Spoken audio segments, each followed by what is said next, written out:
شمالی بلوچستان میں رات بھر طوفانی بارش کے باعث نظام زندگی اور مواصلاتی نظام بری طرح سے متاثر ہو گیا ہے۔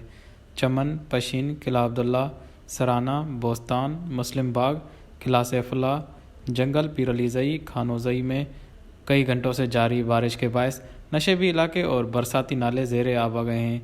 دوسری جانب کنچوگی، طوبہ کاکڑی، طوبہ چک زئی، احمدون، کان بنگلہ، سنجاوی، کان مہتر زئی میں کئی گھنٹوں سے جاری برف باری نے ذرائع آمد و رفت بری طرح سے متاثر کر دیا ہے۔ N50 کوئٹہ سوپ قلعہ سیف اللہ ہائی وے پر کان مہتر زئی کے مقام پر برف باری سڑک پر جم گئی ہے، جہاں قومی شاہراہ پر پھسلن سے کئی گاڑیاں پھنس گئی ہیں، جبکہ اندرون شہر میں بھی سڑکوں پر پھسلن سے ٹریفک متاثر ہو گیا ہے۔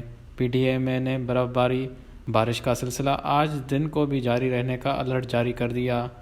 برف باری سے متاثرہ شاہراہوں پر ٹرانسپورٹرز سے آمد و رفت فوری طور پر محدود کرنے کی ہدایت کی ہے۔ وش نیوز، کوئٹہ۔